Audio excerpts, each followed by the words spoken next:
A major topic of discussion, Billy, at this point in time, there's heavy solar activity, heavy sun activity.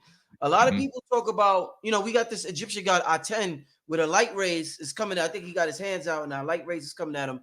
We have a lot of talk within the conscious community or the spiritual community, whatever name you want to give this community that has spiritual information about the solar flares hitting planet Earth and waking up humanity, giving us Mhm. certain information that we need to get to make the ascension process or take Earth to 5D or wherever we're saying Earth is going at this present time. So the Earth, the sun, Billy, what the sun does, it erupts with these violent eruptions, Yeah. and it shoots solar flares, and these solar flares Mhm. eventually make it into the atmosphere of planet Earth, and we absorb it.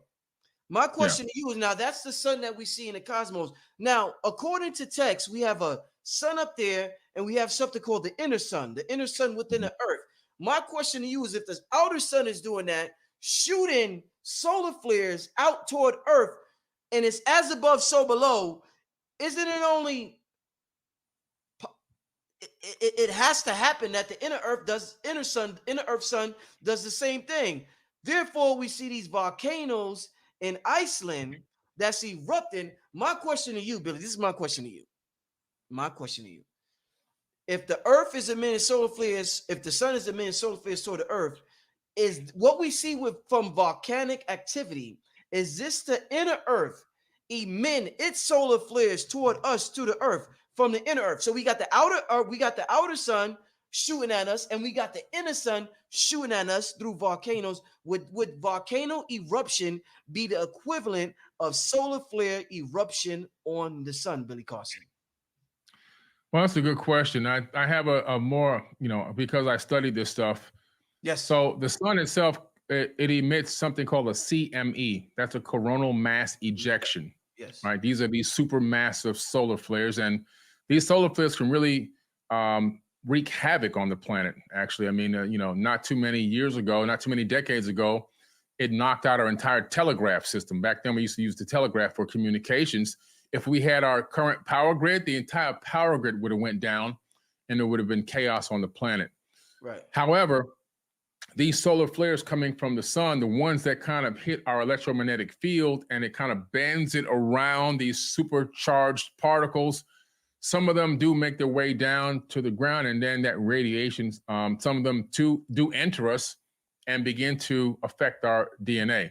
So I believe that there could be, based on solar cycles, you're going to see an effect on the population, conscious thought, health, next generations, and everything else, because these solar flares, there's no way to get around it. Laboratory scientifically proven will have an effect on human DNA. Now, is the effect going to be positive or the effect going to be negative? Well, at this particular point, based on how many people are waking up and beginning to ask more questions, I believe that we're looking at a positive effect. If you also realize that our solar system, it orbits the Milky Way galaxy. The Milky Way galaxy is this giant disk, but that disk is hundreds of millions of miles thick. And our solar system undulates up and down like this as it moves around the galactic equator over hundreds of thousands of years. Now, we're in a cycle right now where we've undulated up toward an area that's perfectly perpendicular to the galactic equator. And what's happening is we are getting also supercharged particles directly from the supermassive black hole at the center of the Milky Way galaxy, streaming right towards our planet. That's also affecting conscious thought and altering DNA. So we have two sources working on us at the same exact time. This is part of what I believe is the cycle of rise and fall of consciousness and civilizations on Earth is also based on these alignments. And then you have something else. Now, for the inner Earth theory that you're talking about, I tend to go away from a sun inside the Earth. I believe that there is a magma core rotating and spinning at a very high speed, because that would create the electromagnetic fields that we know that exist. It ties into the volcano system and everything else. But what's affecting that magma, that liquid metal core, is the gravitational field and what's happening between the pull between the sun and other star alignments that's happening within our solar system and even inside of this Milky Way galaxy. And I believe that there is another planet. It could be a rogue planet, or it's actually really, in my opinion, it's really a brown dwarf star that was recently discovered by scientists and astrophysicists, and they've labeled it Planet 9 because there's a planet orbiting this brown dwarf, and it orbits our sun around every 4,200 years. This is now in astrophysics books as well. And I believe that that gives an additional gravitational field. So what we see happening is the Earth is being pulled and it's being torqued and it's creating friction. That friction that's being created by these extra gravitational fields is causing the magma to move in a certain way and create more friction and more heat and more force, and which is spewing out more volcanic activity. And I believe that we live in a cycle of tectonic plate shifts. And we know this because we can see that the Earth has had tectonic shifts where plates have slipped because of gravitational fields and caused the plates to shift on the planet and move masses of land into different positions very rapidly, like Antarctica. Antarctica was closer to the equator. The animals that are frozen in Antarctic ice still have undigested food in their stomachs. Every time they get one thawed out, they open it up, and guess what?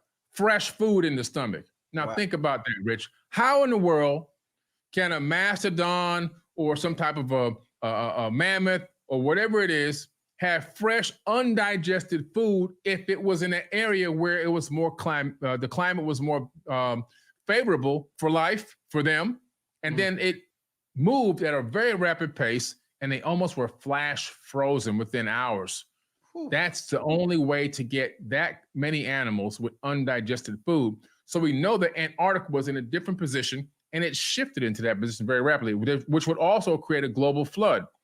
So there's this thing that goes on with these cycles of these alignments, tectonic plate shifts, and also magnetic flips of the actual Earth's, magnetic north and magnetic south. We know right now that magnetic north isn't facing true north anymore. It's moved. Magnetic north is now over Russia. All the airliners, all the airline companies around the world have had to change the landing degrees on certain runways because that's what the pilots fly by, so that they can land properly, because magnetic north is what they're tuned to, and it's shifting. Eventually, magnetic north will flip, and north magnetic will be south, and south will be north. And this happens every 27,000 years or so. And the evidence of this can be found in volcanic stone.